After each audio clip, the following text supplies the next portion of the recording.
I'd like to have us think together about an idea that is global and national and also deeply personal. I'd like to have us reclaim the lost virtue of compromise, a radical virtue. It was something that got me thinking about it when I talked with a pastor from Syria. He watches over about 10,000 refugees.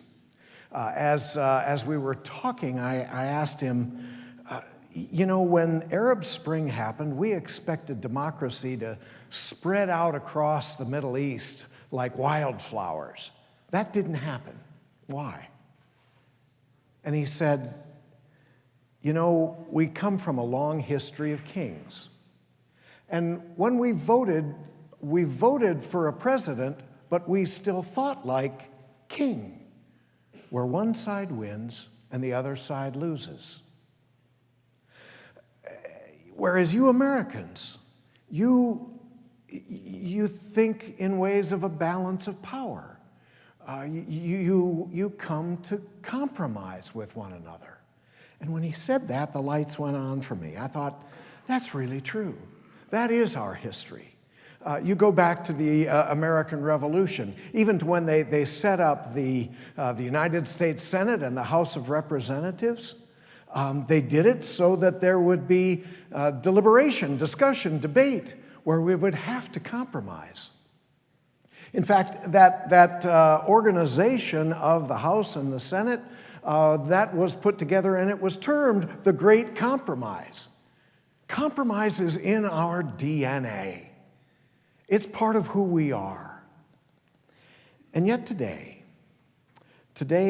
we seem to live in such angry times when compromise is thought of in terms of an insult even. Think about the Broadway play Hamilton. The play is about Alexander Hamilton and Aaron Burr. They're friends. And yet Burr comes to think that their differences are something that are an insult. So he draws a line in the sand. He calls Hamilton out on a duel. The two of them have the duel, and Burr ends up killing Hamilton. What's the line in the play? I was too young and blind to see. The world really was broad enough for both Hamilton and me. Except now it's too late. For us today, we do live in those angry times. And for us, there's so many of us that seem to be drawing lines in the sand, calling for a win-lose duel.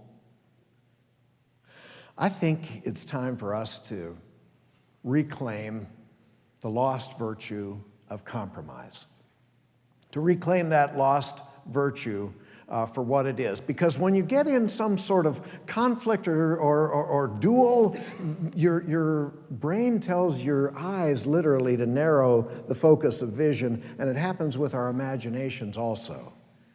What compromise does is help us to begin to widen our range of vision. It begins to help us to see the big picture.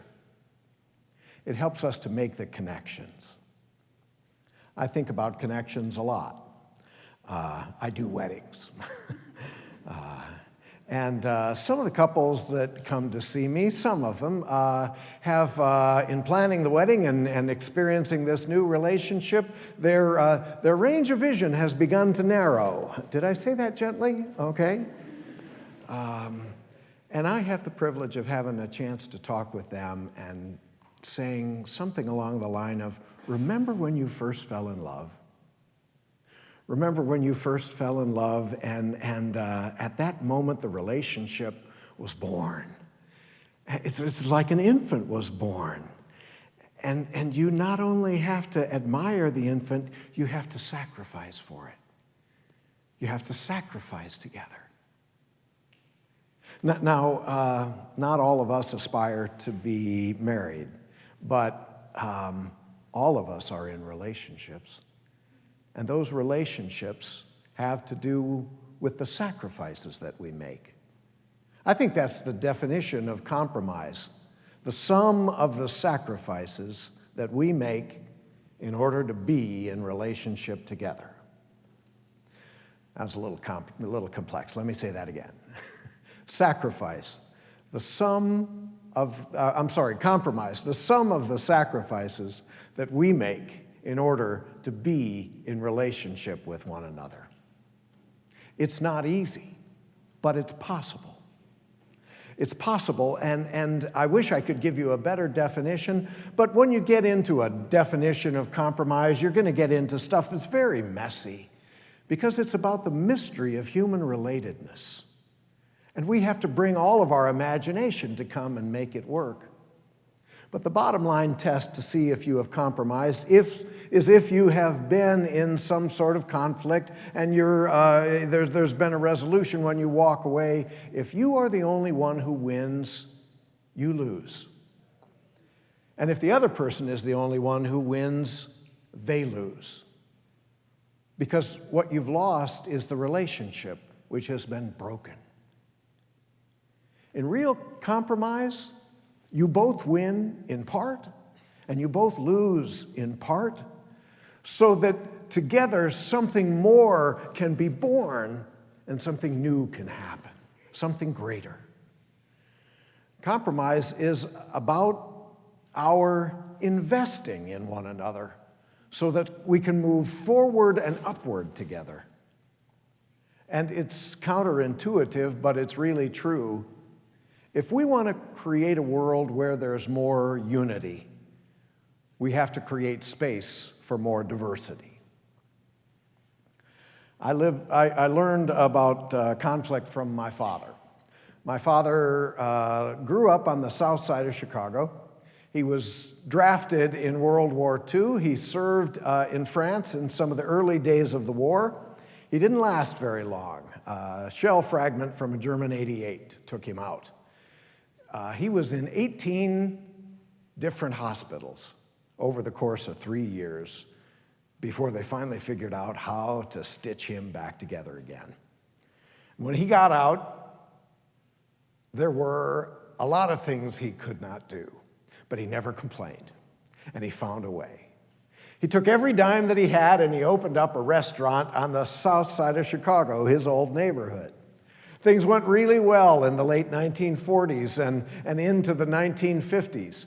And then there was what they call a sociological phenomenon called the Great Migration, when the northern industrialists lured a whole bunch of poor people from the south to come north, and they'd have low wages. It ended up being a class war thing. My father saw what was coming. He knew he needed to move.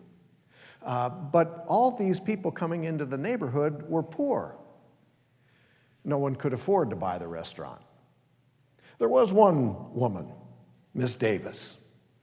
Miss Davis, though, had no down payment and no collateral and no one to co-sign a loan with her. So no bank would give her a loan. She and my father could have been at loggerheads with one another, but they found a way to compromise. They found a way to compromise that looked like this. My father would give her the keys to the restaurant, which was, in essence, giving the keys, his life savings, to this perfect stranger. She, on the other hand, would need to make a payment every month on time. If she missed even one payment, he had the option to foreclose, and she would lose everything. Both of them were all in this compromise. She never missed a payment.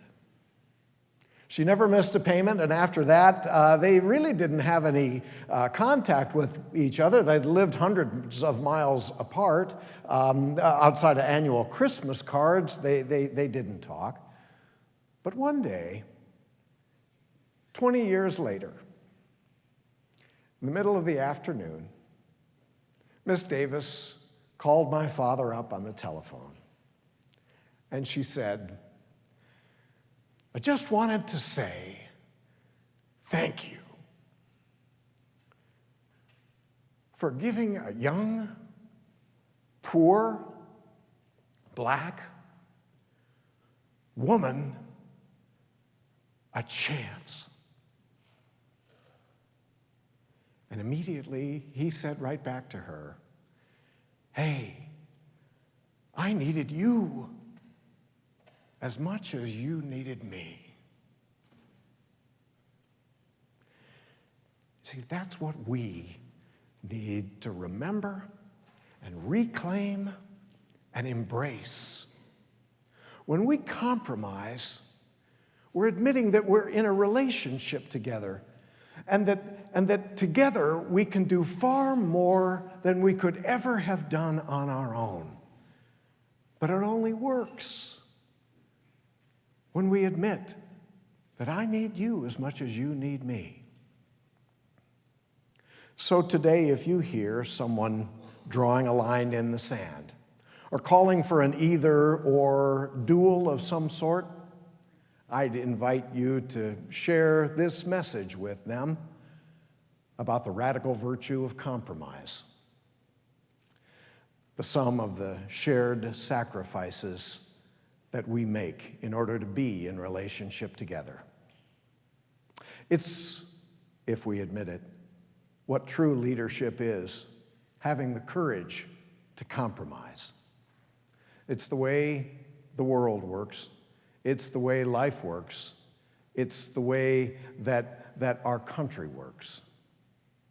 Because the truth of the matter is, I need you as much as you need me.